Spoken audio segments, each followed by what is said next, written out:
everybody, this is my response module for EDL 558, Social Justice in Education, and this is the response video for Module 3.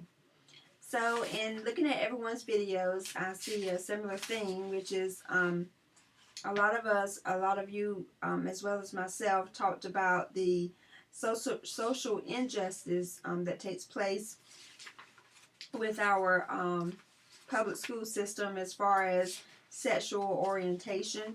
Glenn, you talked about the student named Rashad who went to a predominantly white school and later converted to Islam, and the discrimination that he faced, the backlash that he faced from not just the coaches, the teammates, but also the professors as well. And sadly, that is something that occurs a lot in our public school systems. And Phyllis, you also talked about how that kind of tugged at your heart at the injustice that they are given, while they're trying to receive an education. And my son has a friend who actually tried to commit suicide. She's a lesbian, trying to find her way, trying to find her sense of identity, and she's a white female. And she confided in him about what prompted her to do what she did. So, and at his public school, there's a lot who feel the same way. So it's not so much that the school is discriminating against them. It's just a fact of how they're feeling, and the fact that they don't really feel that they have an outlet. So some of them turn inward, and those inward thoughts and those inward emotions can have devastating effects if not properly taken care of.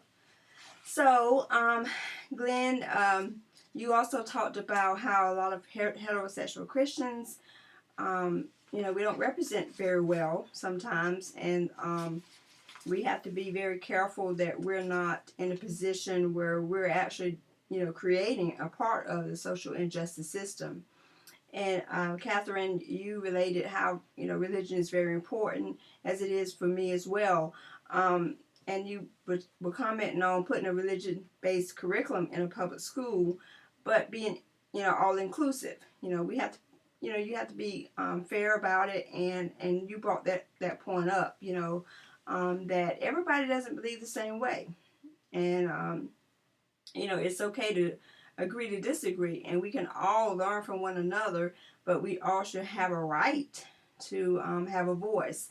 Aisha, I love your screencast. It was very informative, and you covered just about every topic there was as far as what the spaces that need to be created for us to educate more about this and advocate more, and how to celebrate the differences that we have. And Phyllis, I like the fact that you stated that about the different nights, the different religious nights, and we can take that and learn from one another, and have students to be able to express themselves and have separate spaces. So all again, this was a very informative module, and I think that we all can say that there's a lot more that we can learn and gain from learning about someone else's experiences. So that's it for Module 3 for my response, and I'll see you guys next week.